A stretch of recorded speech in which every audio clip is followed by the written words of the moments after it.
All right, here we are. I hope that this is live. I know that just bothers people when I do that, but it's great to be with you all, and I'm going to assume that things are coming through. If I sound a little strange, I apologize. I'm taking my turn with the cold. It's going around. So many people have had it. So let me turn this off. I just realized that the sound is now working. But here we are with the End Times update for December 8th, 2022. Excuse me, I have some interesting things to talk about tonight. Actually, quite a few things that I find very interesting. So we will go ahead and get right into this. For those of you who are curious what this is about, I'd just simply say what we've done in the past 7 weeks is we have been studying the biblical prophecies, which have such a good track record throughout history. Here in the Christmas season, a lot of people don't realize that there are 300 some prophecies having to do with, at least, with the first coming of Jesus Christ, and everything was fulfilled precisely in kind of an amazing way. So here we are now in these days, end times, talking about the second coming of Christ, which I have absolutely no doubt there are things, in fact, that we've been through these weeks realizing how so much of what is going on is fulfilling prophecies for the end times. And very, very few people who are actually serious students, I'm not saying that if you disagree, you're not a serious student, but many Bible scholars all have a very similar feeling that the things that are happening in our world right now are truly end times events happening. And so what we're doing with the update is we have gone through and studied, and we've come up with some 20 prophecies. Obviously, what Jesus said seems the clearest of all, and so we have taken what he said and what Apostle Paul said, what John the Revelator said, Old Testament prophets. We have combined them down into what we have right now, 20 prophecies having to do with end times, and then for this update, we look at the current events and see which prophecies they seem to be pertaining to. So if we get right into it, when Jesus was talking about the end times, he gave a couple that a lot of people are saying, man, that's been going on forever. And sure enough, they have. We talk about some things that are a little more intense than others, and we'll just get right into this. For instance, when Jesus said there would be wars and rumors of wars, there have been wars long before Jesus actually came on earth, and so that one right there obviously infers or talks of maybe something more intense, and what really fits contextually that just intrigues me, and I never picked up on this in an earlier study, but it is the worldwide awareness of so many things that Jesus was talking about, which would not have had meaning for many generations around his time, and certainly up until recent generations. But now here we have it. So here we are today. We're almost like finger on the pulse of what's going on over in Russia and Ukraine. And here are things that are being said. Newsmax had the article that Putin claims nuclear war risk is increasing. In fact, there are so many headlines right now, it's hard to sort through what might be of most interest, but I found a couple of these very interesting. Also pertaining to the wars and rumors of wars, China's military is designed to defeat America, says Harry Kazani. Interesting how they've spent all this money, and we are pretty much the number one superpower that they want to replace. So that's where that article goes there. Here, though, on the other side of that, interesting, Newsweek had this article that Americans increasingly see China as an enemy. And that's very interesting when we see the big picture and think in terms of wars and rumors of wars. Another thing, though, going to kind of a different angle on things, here is an article from CNN that I find very fascinating. Attacks on U.S. power grid have been subject of extremist chatter for years. Department of Human Services bulletin warns of attacks on critical infrastructure amid other targets. Now, some of you are aware that North Carolina recently had someone sabotage some grids, power stations, and thousands of people were without power for several days. And what Department of Human Services is reminding us is that this is talk not of just some kids who are wanting to be devious or adventuresome and see what harm they can do by shooting a gun at a power station, but this is very much being encouraged and talked by terrorist organizations. And we've had now 3 or 4 of these just in the last few months, up in Washington, Northwest, a couple there. A few years ago, there's one in California that really disrupted things. But this is something that the Department of Human Services is saying is being encouraged, and it fits what we're seeing now as one of the common war techniques, and that is to attack infrastructure. So just rather interesting that this is kind of a war that gets in close with some of us when the terrorists are encouraging this kind of activity here amongst Americans. Let's go to another one of the prophecies that Jesus mentioned. And there will be earthquakes, and we have explained that the word he used actually is the word is seismos, which is much broader and bigger than anything that you would think of just as an earthquake. It can be wind waves, it can be water waves, it can be ground waves, it can be anything, lava waves. What's interesting is that volcanoes and earthquakes, as you probably know, I haven't known that much about it until more recently, but they do go hand in hand. And what I'm finding of interest here for those who might not know this, but right now in our world, with averages of years prior, this year we have, I'd like to know how many of you could even guess how many active volcanoes there are on the face of the earth. And like I said, earthquakes go on with all of them in some way or another. Would you guess 5 or 10, 15, 20? The number is 47 right now, 47 volcanoes that are actively erupting. That's almost twice the average per year. So this year has been a pretty active year. Does that mean anything significant? Don't know for sure, but it should be of interest to any of us who are studying end times. It should be of great interest. So this article is pointing out how that there is just quite an increase worldwide. This headline up here, NFL wide receiver cut before Monday night's game, is not part of our talk.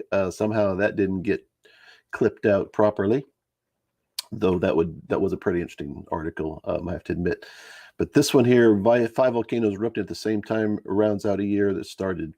And with this one very, whoops, I went the wrong way. In Tonga, they talked about this being the biggest, baddest volcano in the history of mankind since anything has been tracked. That was earlier this year. So they're just pointing out how that all of these that are erupting right now, this big one in Hawaii,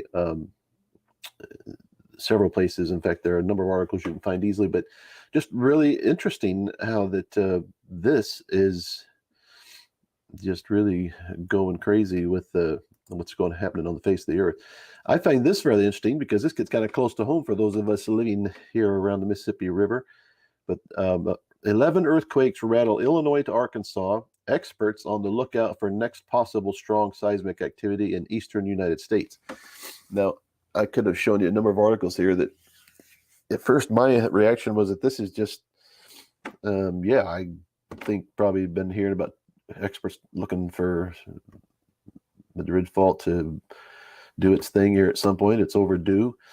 And I live right on the Mississippi River here in Memphis, Tennessee, USA. And it's quite interesting that if you read this article, that they really are feeling like something could be going on. I had one article that I ran across that was very fascinating, was that there have been at least 2 areas where there have been earthquakes, and they didn't even think there was anything that could be quaking in that area. One of them was right near the town that my brother-in-law and sister used to pastor in up in Missouri, Moberly, Missouri, and out just near there, mention that city by name, smaller city. But fascinating how that some of these things are popping up, at least 2 or 3 that I saw that were unexpected, surprise around the world. So there are things going on the surface of the earth that are quite fascinating along those lines that Jesus said it could be this way. And is it part of that at this moment? I don't know that I can tell you, other than we are going to someday, I'm going to share with you a very interesting video that is out, and I'm so sorry I can't tell you the name. By the way, if any of you want sources for any of these headlines, I am glad to send you links. We'll talk about the link that I shared last week because a lot of you asked for it, and a lot of you had some amazing, well, you were responding as to how amazing it was. But now I forgot where I was going, except to say that there are lots and lots of headlines out there about this. And I was going to share this group. You can tell my medicine is working quite well here. Benadryl does shut down my nose temporarily, but it also just seems to shut down my brain, which doesn't take much of that anymore to happen. But these people are saying that did this video that they have, after entering millions of data points from the United States Geological Service themselves, that there is a significant rise since man has kept records in the earthquakes. So this fits in my thinking what we've talked about in recent weeks, and that is that, if you don't feel comfortable saying, well, yeah, we've always had earthquakes, if things are intensifying, and Jesus said there would be more, or he didn't necessarily use the word more, but he said there would be. So if there's always been, and now we're seeing an increase, that should get our attention just a little bit, as if there's something going on here. And I don't know how much it takes for somebody to take it serious.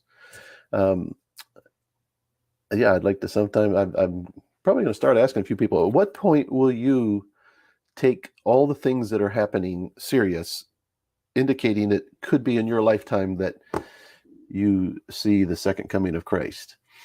And what will it take? But this is one of those times when it's like, okay, so it's gradual, it's subtle, the numbers are increasing, whether it's wars and rumors of wars, whether it's earthquakes, whether it's whatever it is. In fact, we'll go to the next right now. It may be the falling away. What does that mean? So here we have an article that's rather interesting from a couple of days ago, where it's saying more professing atheists and humanists are legislating morality from public offices. And I left this little paragraph here because it kind of sums it up. Atheism and humanism are on the rise as the number of elected members filling state and federal seats who profess no belief in God increases from only 5 before 2016, 6 years ago, to upward of 70 after the most recent election cycle, a sharp shift from the Judeo-Christian values that have defined America since its founding. So a lot of people go, okay, there's nothing wrong with that. That's good because it's kind of spreading this all around. But for people who are looking at the Bible as a source of clear prophetic utterance and talk, when Jesus said there would be an apostasy, there'd be falling away, there'd be a turning away from him, this is just a huge factor. I mean, 6 years going from 5 people who claim to be atheists to 70, that's significant. Those are people writing the laws and making legislation that will affect your life and mine, and the tone of the country, obviously. So here we have just a rather interesting, very interesting bit of news there that fits right in. And again, it's the direction things are going. We talked about the pre-psychology. This is the mindset that is developing. We develop our mindsets about the world and what's going on by what we see. And as things are increasing and we see numbers and reports and whatnot, those are the things that Jesus said would be happening. And it's just quite amazing. Excuse me again. I'm so sorry. Probably in the microphone that's loud and offensive. Let's go to, here's an interesting prophecy that I think is worthy of giving some time to in our update. You all know we're in the middle of a 12-week trial system in here in America with Federal Reserve New York and maybe 12 banks who are right now working with this whole development of and trial of some digital currency issues. But this article points out that digital currency is progressing it's sooner than you think. 90% of central banks are getting ready. In other words, they're working on it. If they weren't a part of this model, it's happening. They're working on it. So I don't know what that means to you. I have liked cash through the years. I've always felt good with a few dollars in my pocket. It's going to be a psychological adjustment for me. And what's probably going to be bigger than just that is the realization that now, when the digital currency develops and I am with a digital wallet, that's what they'll call it, now there will be others who are able to access and see anything I have. But even bigger than that, there will be things that can be done against my will, taxing me for certain things. What is my carbon footprint? These are all things that are shaping up. This is not conspiracy theory. This is conspiracy, all right, but it's not theory. It doesn't take you long if you want to look for it. We're going to talk about that in our class tonight, in terms of preparing psychologically. I want to talk a bit about people having the courage to look for the truth. It's easy to find. And yeah, there are things out there that I even still squint my eyes at and shake my head and go, that's too far out. Then there's other things that are so much corroborated by everything else. And I'm talking about corroborated by the people involved, whether it's the United Nations, the World Economic Forum, big business people, Larry Fink with BlackRock. It's easy for anybody now to see it. For a while, I had people looking at me like I was crazy when I would share things that I was finding. But now you can find it very, very easy, and it's credible. These are people who you can see them on videos talking about what they're doing and what is going to happen. So this is rather interesting because this fits in with definitely one of the prophecies there we've quoted out of the book of Revelation, when the day is coming, and I don't doubt it. I believe it just as much as all the prophecies came true with Christ's first coming. This will be a part of the second coming, but there's a day coming when there will be a global financial system. And as John said, he saw where you had to have some mark of some kind to buy or sell. So going fast that way. I like to always end on this positive note. For those who don't see it, and I keep saying it, I apologize if you're tired of me showing this one. It's 5 or 6 times now. But Jesus said that the gospel would be preached to all people groups, and then the end would come. And this is a Bible that my wife bought, and inside the front cover, you can read right there on the copyright page that Tyndale House Publishers and Wycliffe Bible Translators share the vision for an understandable, accurate translation of the Bible for every person in the world. And they're working with the date 2025. So Vision 2025 is the name of the initiative. So this is big, and if that's not enough to, again, I don't know what it'll take for people to take this serious. I'm trying not to be a negative person in the process. These are actually very exciting days for those of us who believe. Very exciting. And this is one of the things that I'm most interested in, that we see all these things that Jesus said would happen, and they are happening just like he said.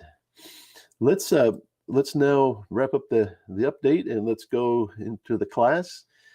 Tonight we're talking about how to prepare for end times, and we're going to cover 5 different kind of categories of preparation. One is the psychological preparations. Then we have social preparations, and you're going to go, what in the world does that mean? But you'll see. And financial preparations. Next week we'll go to physical preparations and spiritual. So, having said that, excuse me one moment. Should have turned maybe the camera.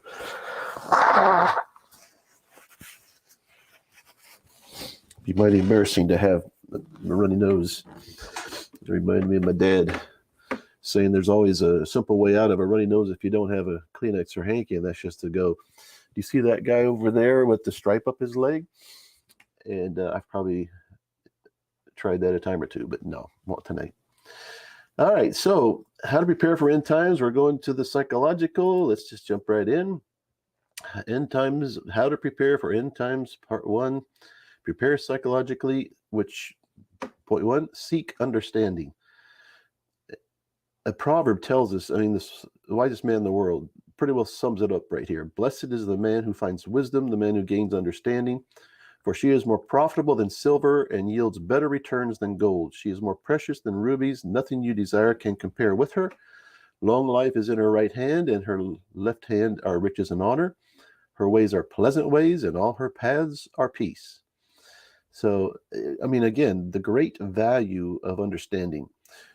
If you were to define understanding and wisdom, they usually think about how it acts out on what is the right way to do things or to think about things. But understanding closely, and it's used synonymously actually with the word wisdom, but it really, if I could put it in just street terms that are plain and simple, it is really seeing things for the way they are.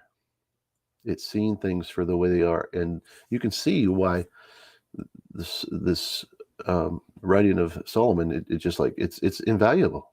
Because when you see things the way they are, of course and see the way things, how they work in life, and what works and what doesn't, and what works for the best outcome, it's invaluable. And that's the whole thing. But it has to start with something inside of us. Let's go here to a couple of subpoints about this. We're seeking understanding of what is happening, what I just said, which, again, there are many people who I've talked to who say, I don't understand why, right now petroleum is being banned. We have all these endless resources, and why are we doing what we're doing? Well, once you understand what is happening and what is happening in our world and what is happening with the United Nations and fossil fuel attitudes by the leadership in the world, suddenly it all makes sense, and you're not left, scratching your head and perplexed. And I hear people who get so frustrated, they're like, I cannot believe it. When you understand those things, what is happening, suddenly you're feeling more and more that you're coming to terms with what's going on in our world, and it relaxes you a little bit just to get that feel. Not that, I sure don't feel like I know it all, but I can tell you what I come to understand has reduced my anxiety level, because it seems like what I don't understand. By the way, these rules fit for anything of life events or life problems. In fact, a big part of psychotherapy or counseling, whatever it might be, is helping people to see really what's going on, or helping them identify for themselves what's going on, because you can't always do a lot until you get to that point. But also, it's to understand what to expect. After all, and this is where prophecy comes in from what we're talking with end times. There and you can go to numerous sources. You can go down and have somebody look at the crystal ball and talk to you about it. You can have people read your palms. You can have people with the cards. You can have people that are what is the phrase I was just reading of earlier yesterday that intrigued me, how that there are these the people that go between the dead and the living, and how that they have come up with a lot of things even about the future. But you can go to old writings, Nostradamus. You can do all these things. The only catch is there are many. By the way, you can listen to some prophecy preachers too who fall in this category. There are many who what they say is not accurate. It's not 100% accurate. So that's why we have looked to the Bible scriptures, because when we study those, we do have an idea of what to expect. I don't like the direction things are going, but I do know what to expect. So that helps us go to the next point, which is to understand what to do for the best outcome. Unfortunately, the same Bible that gives the prophecies about what to expect also is talking about what to do for the best outcome. So, but these are generalized in a way as far as helps for thinking, and yet hopefully it'll help you or guide those of you who many of you have been asking on some ways of, what should we think about this or what should we think about that. I would like to tell you that I'm bothered by the people who refuse to look at various sources for especially things that are happening in our world, or it bothers me when somebody tells me, so you really use these people for a source of information? They're really conservative. And I'm like, yeah, I am. What I'm looking for, though, is not just opinions. I'm looking for what people can relay to me that is helpful for me to understand what is taking place. And fortunately, regardless of the source, whether it's conservative or liberal, many of them do show things. It might be slanted. It would be normally, but they may show things, and yet it helps me to understand the more that I seek and search. And yesterday concluded a day of hearings on the vaccinations up in Washington, D.C., a Senate hearing. I'll guarantee you many of you do not have a clue about that. That's not a put down. You're victims in a way, I was, of the world system we are a part of here in America when it comes to news. But you didn't hear much about that, and yet it would be really good if you want to know what is happening, what has happened. It will give you a good insight there, and I just will leave it at that for the moment along this line at this point. Preparing psychologically also involves embracing the challenge. Jesus said, "I have told you these things that in me you may have peace. In this world you will have trouble, but take heart, I have overcome the world." And this is where, again, I think our tendency is to run from trouble rather than face it. And what Jesus is saying here is pretty simple and pretty clear, and that is, don't fight it, don't resist it, work with it. Of course, you want to do everything you can to minimize and to make good of any life situation and challenge. But this is a great thought right here.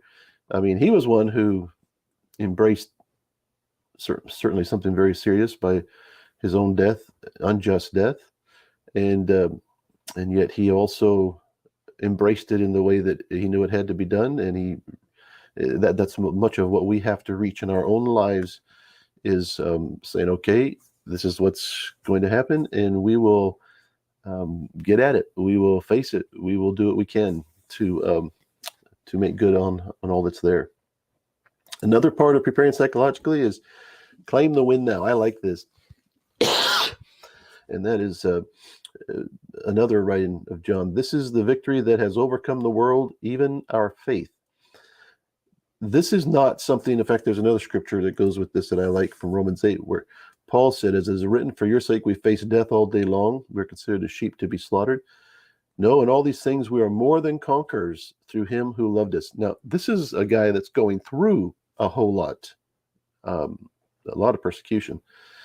Remember, he's the one that had been a persecutor, terrorist, terrorizing Christians, and then he had this eye-opening experience and became very committed to following Jesus and promoting his values and teachings, and really was used in an amazing supernatural way to reach many, many people.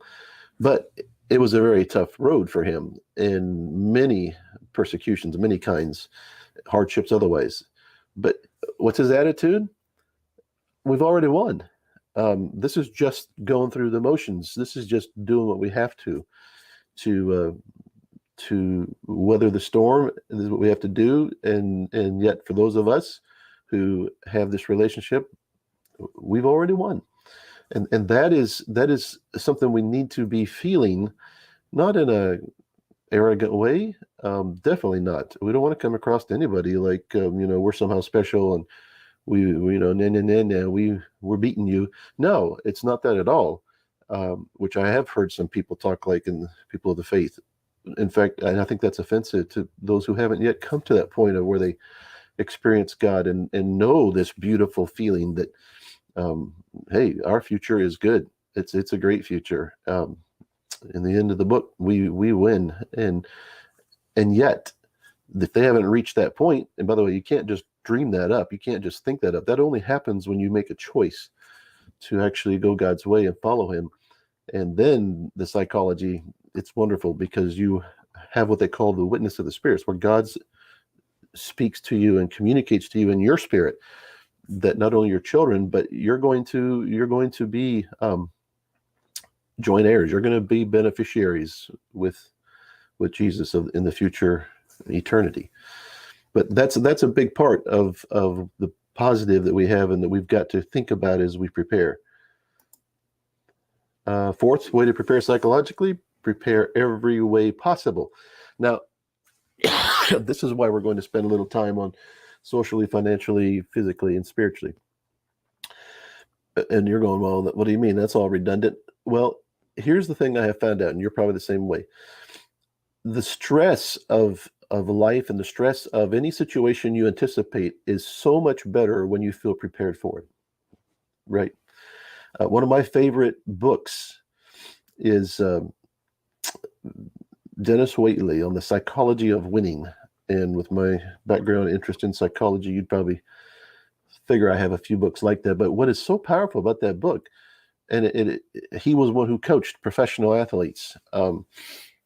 He would point out how that, you have your practice times and those should be your intense and focused and really high stress times, if you're going to have them, where you're in a disciplined way being coached and told what to do, what not to do by somebody who's got just a little more expertise than you do, or who has a game plan, who has something that they want to do. But then when you play, you just play ball. You go out there and you hope the fundamentals, sure, you may have to tweak a little of your thinking during the middle of a game, but you're playing, you're doing it. He tells a story of one of the amazing divers of my younger years, Greg Louganis, who in the Olympics had taken a dive, and when he went off the platform and did some backflips, he whacked his head on the diving board, and it was bleeding, and they were thinking, okay, he's done, and he losing his hopes for a gold medal. But because of what he had learned and what Dennis Waitley coached and talked about, he reworked his mind back to the fundamentals, and with a degree of confidence went up and did another dive that was perfect and won the gold medal. But in that talk and all that goes with it, there was this preparation that would allow him to do that would allow him to just walk out to the edge of the diving board and take a few breaths and then let it happen. And that's what I think a large part of what we have to do. I'm listing here Proverbs 31, verse 25, because I like this. For those of you who don't know what this is, in the Old Testament, another one of Solomon's writings, it's chapter 31 talks about the woman, the virtuous woman. Excuse me, quite a few verses. And it talks about all the ways that she takes care of her family. Talks about how that she, buys land and plants a vineyard. She makes clothes for wintertime, and how she stores food, and how that but what really intrigues me is that there's this verse right in the middle of it all, and this is the Amplified Bible translation.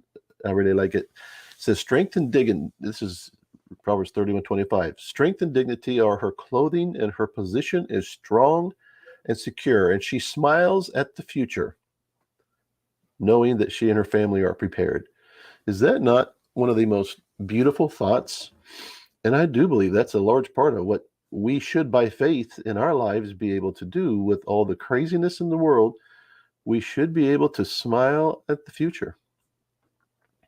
Another book I've read that's really good, it's called Your Future is Your Friend, I believe. Robert Schuller, maybe, I'm not sure who, but it's on the 23rd Psalm. And, the psalmist, he talks about all these things that has in this relationship with God, where he's the sheep and God's the shepherd. But he comes to this point, he says, surely goodness and mercy will follow me all the days of my life, and I will dwell in the house of the Lord forever. I mean, that is, you talk about, he's done what he's needed to do, he's prepared, and now he can make good on life and experience God, and it's going to be good, whatever comes. Let's go now to preparing socially. And this may seem overly simple to some of you, but I want to talk it because I really believe some people miss it. They miss what's going on here. First thing we'd say is get close to encouragers. The book of Hebrews, interesting passage here. The Hebrew writer said, let us hold unswervingly to the hope we profess, for he who promised is faithful, and let us consider how we may spur one another on towards love and good deeds. Let us not give up meeting together, as some are in the habit of doing, but let us encourage one another, and all the more as you see the day approaching. So this whole idea of being around people that you can encourage, but that also will encourage you. It's what God intended for the church to be. In fact, we'll go to another point, and I want to say a little more about that, but I don't think a lot of people realize that, sure, you're not going to abandon friends or family who are not encouragers, but to add to enrich your own life by being around people who are encouraging. I have done that in my life, my wife and I both. It's huge to bring into our circle of friends people that hopefully we're going to be an encouragement to, but who are also an encouragement to us, that, you know, our love sails are full and our sense of encouragement. Right now, we have family who is suffering, and to have some of these friends take an interest and to pray with us and to ask about it and to say that they're pulling for us. And even one dear friend in a recent time laying hands on us and praying. It's just encouraging. It keeps us in, and encourage, you understand the meaning of the word, is to do that which inspires courage. Encourage. It's to put courage within someone else. So just like the coach who hits the football player on the back, says, go out there, you can do this. When that guy goes out there, if the coach says he can do it, he's feeling encouraged. He's got the courage to go in there and put his heart into it. And that's what we need. That's part of what preparing socially is all about. I can't emphasize that enough. And a second way to prepare socially is get close to those who build you up in your faith. And that, a little difference there. It's one thing to, I mean, you're going to hopefully have encouragement as your faith is built up. But we're talking about now the growth. And I'm going to have to change some of this, because this is talking about, again, doing that which allows you to feel that you are, that life is meaningful with your faith. And that there's a scripture that I give. It's not point number 7, but there are different kinds of gifts, but the same Spirit. There are different kinds of service, but the same Lord. There are different kinds of working, but the same God works all of them in all men. Now to each one, the manifestation of the Spirit is given for the common good. And that's where, if you're a part of, church, excuse me, we have made church into an organizational event. I am very concerned about what church has become, and it's no wonder a lot of people are leaving, because, it's just for many, it's a social club, and they're certainly not there for the right reason of spiritualizing and experiencing God. So they miss the whole thing of what church is about. I probably wouldn't go to church myself if it was just that for me. I'm just going to be frank. I do have some wonderful friends and encouragers in the church, so maybe I would. But it's way more than that. It is something that has to do with a personal experience with God. And if you're in the right place, and if you're not, I'd encourage you to go where you can find people who really care, and they're fellow scrappers in life, and they are there to be with you and to be used by God for your good, and you're there to be used by God for their good. It's pretty simple. But this is something that, when we talk about preparing for end times, this is what will help us through, I do believe, as it helped many people in the scriptures get through some very difficult times. If we had time, we'd talk about some of them. Let's go to the next. Prepare socially. Talk your plan with those who need to know. This is where I have people who go, okay, so you're one of those guys. You're one of those people who you're going to get up on a rooftop and wait, or you're going to move to the mountains or whatnot. And I would like to move to the mountains. That's where I was born and raised. But I'm not one of those guys. But I do think I'm not going to throw the baby out with the bathwater.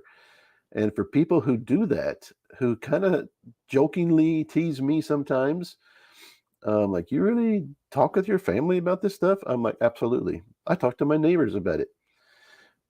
Absolutely. And part of it is the understanding I have of where we're at, and that I'm not sure if somebody were to ask me, what is my feeling about timing of all these things? I am not sure I expect something in the next year or two, though I can tell you things are like going absolutely crazy. So it's hard to say, but I do believe, just as a young fella in his 60s, when I read this about Bible translation and Jesus saying, and then the end will come, when I see all these things happening technologically and geopolitically, and I think I missed one very interesting. I wanted to put that heading in, where the United Nations is now calling the formation of the Nation of Israel in 1948 a catastrophe. It even took a vote and is using that word. But when you see all these things shaping up and happening, suddenly I'm going, I probably need to be wise here. I need to be wise. And if it doesn't happen in my lifetime, no harm done. And of course, I want to be wise and not being giddy or goofy. But I would just say, if you are not prepared for what the U.S. government, even as recent as this past week with the Department of Human Services, if you are not prepared for a prolonged period of power outage, it may not happen this year, maybe 2-3 years, what will you do? And that's the question I had that hit me a few years ago, when a person responsible for the computers and technology at MLG&W told me straight up what is going on. I've shared it with many of you, and I won't bore you with the story again, but I would just like to have some conversations with people, and especially those who are still kind of weighing things. It took this conversation with this gal for me to wake up and to see, at least, or to know about. It wasn't just waking up. I was willing to wake up, though I probably always have had a little bit of an attitude about certain people who, store water under their bed. But since that talk, you realize there are things you need to do and be ready. And of course, the scriptures have done way more than the talk with this lady about the grid. When I have started taking serious what is taking place around the world, there is absolutely no doubt that we're going to see some things here in our lives in the not too distant future. But if the power to go out, the question, what would you do? If you can't give a good answer to that, you're not taking it very serious. So anyhow, to talk the plan with those who need to know, I have talked with family. Let me go back here. I want to make one other comment. I've talked with family. I've talked with neighbors. Not all of them. I've had a neighbor who literally scoffed at the whole thing and said, "Oh, there's nothing going to ever happen." And so obviously that person isn't going to be talked to again. Probably that would be one of the first people that would come, to my door to see had I prepared enough for them. I don't know that, but I'm just saying that's the way things work. But yes, I know where my kids would probably end up going, or what they would end up doing. We've talked it enough for that. There's some more talking I need to do. But you want to talk with people, in a plan. And what goes along with that to prepare socially, you'd want to network professional services. I have talked even to my dentist, who's now retired, and did ask him, so what would I do if I had, I've had 3 teeth pulled over the years, excruciating pain. And I mean, I was willing to mess up Christmas Day once to get the tooth pulled by a dentist who was willing to pull that tooth on a holiday. It was a gift. It was amazing what he did. But what would we do if that happened and there was no electricity, or no, if there was a time when there were other reasons? The lack of electricity is probably the biggest thing that would be of concern to most people. There are going to be some things that, we'll have to psych up, prepare for. It's kind of hard to know on some of those. The digital dollar, I don't know exactly how to prepare. We'll talk about that in a minute. But this is one thing that, again, the question, what would we do? And not just professional service like dentists and doctors, but what about non-professional resources? People that have repairs to a home, or, and I say that because, again, I think along those lines and realize how that with everything working and with the weather, there are some resources needed to take care of roofs and windows and whatnot, unless it just doesn't matter at all. So that's some ideas there on how to prepare socially. Let's go on with time winding down. How to prepare financially. This, I start with, again, what we've already talked. Understand the coming global financial system.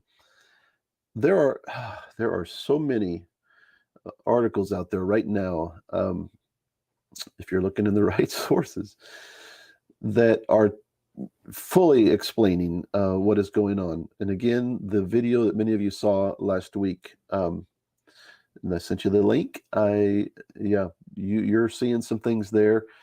If you're like me, the last 20, 30 minutes of it got a little bit boring to me, but boy, those first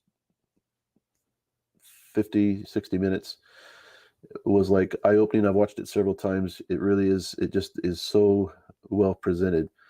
And if you would want to have me send you that link, please let me know.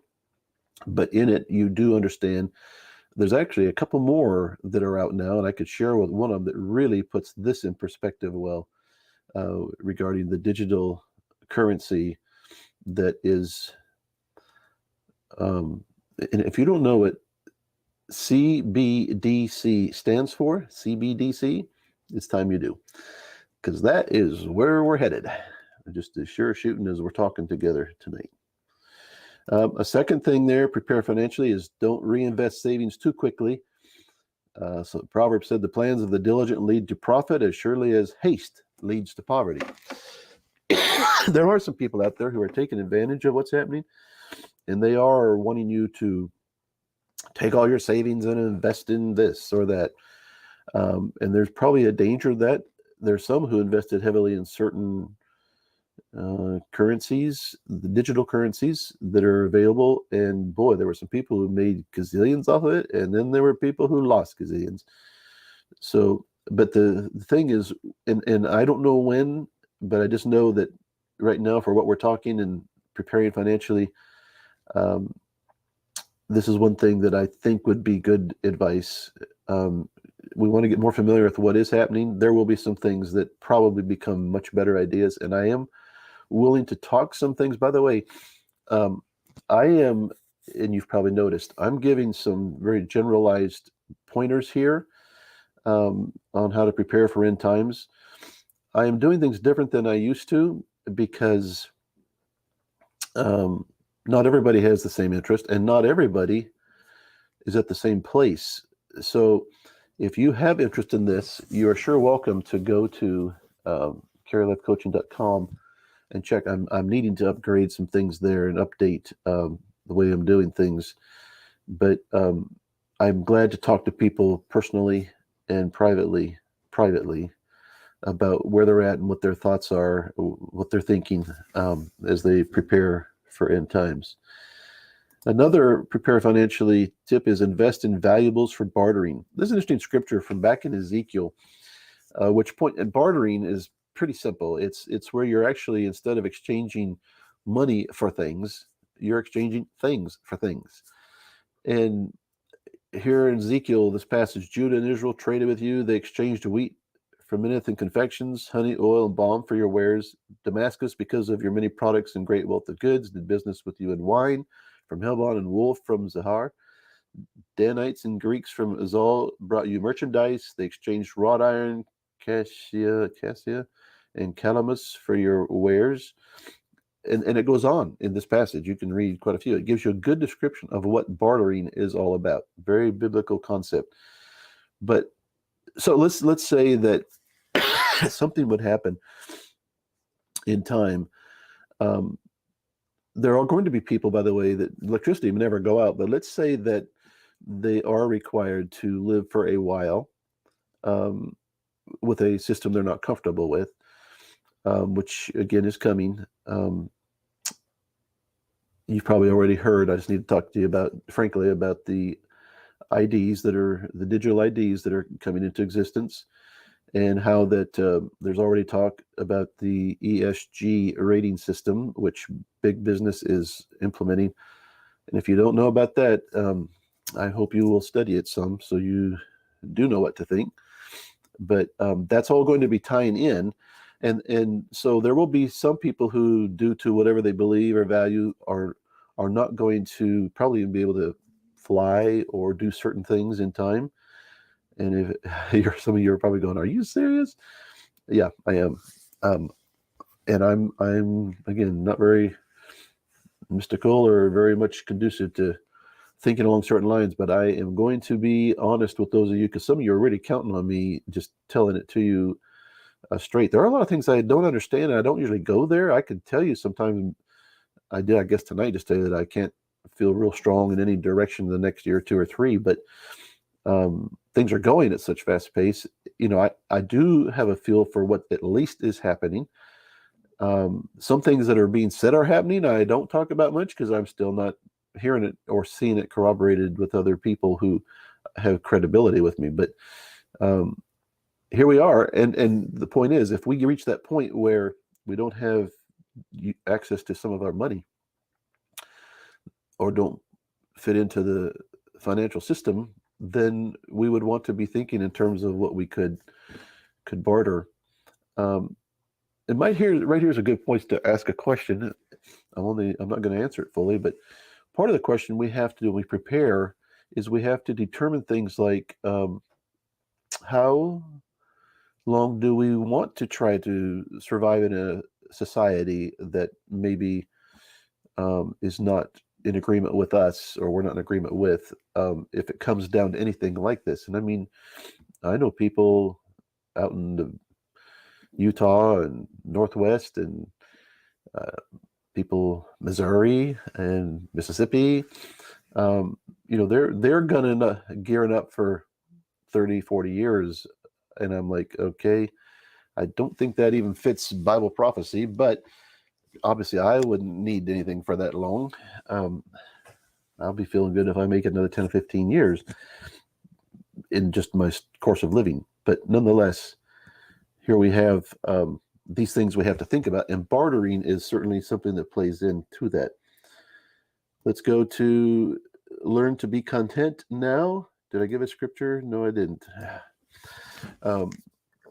There are some really good scriptures that go with this, and I might see if I can pull one up now.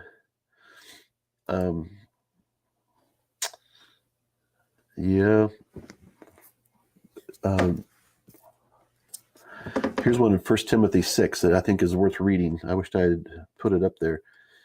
Godliness with contentment is great gain, for we brought nothing into the world, and we can take nothing out of it. But if we have food and clothing, we will be content with that. People who want to get rich fall into temptation and a trap, and into many foolish and harmful desires that plunge men into ruin and destruction. For the love of money is a root of all kinds of evil. Some people eager for money have wandered from the faith and pierced themselves with many griefs. Remember what Jesus said that was recorded by Mark or Luke, that the busyness of life and the accumulation of things and the pursuing of things will actually be a distraction, so people miss what it's all about. But this idea of contentment, I think the people who have really become reliant on things and parties will possibly have more psychological adjustment to make than some of the rest. But this is a great scripture that fits. And now, as I try to get back to the screen here, let's go to the last one for tonight. Prepare financially, invest in eternity. This is where probably a lot of people will turn off pretty quickly, but I've got to tell you that this is also one of the great concepts of preparing, planning for the future. And excuse me.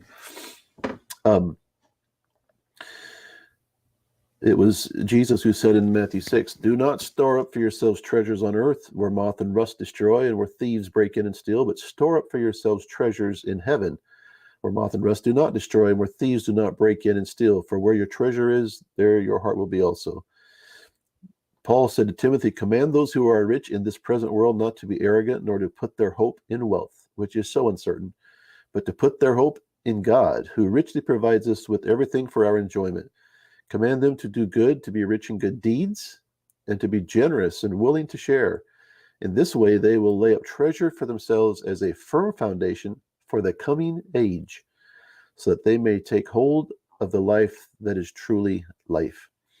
And that's a great one to end on tonight as we wrap up our session here, because I really think, and I wish we could spend a lot of time, but that's a good one. 1 Timothy 6, 17 to 19. If any of you want any of these scriptures I've been reading at the end here that weren't on the screen, feel free to let me know and I'll send them to you. But that one is telling us exactly, and I think that's going to be critical as we prepare for end times, that our heart's not wrapped up in the things of this world, but we realize we're just pilgrims passing through, and we're going to be preparing, and our hearts are even over there. We're already thinking of what would be good for preparing for the next life.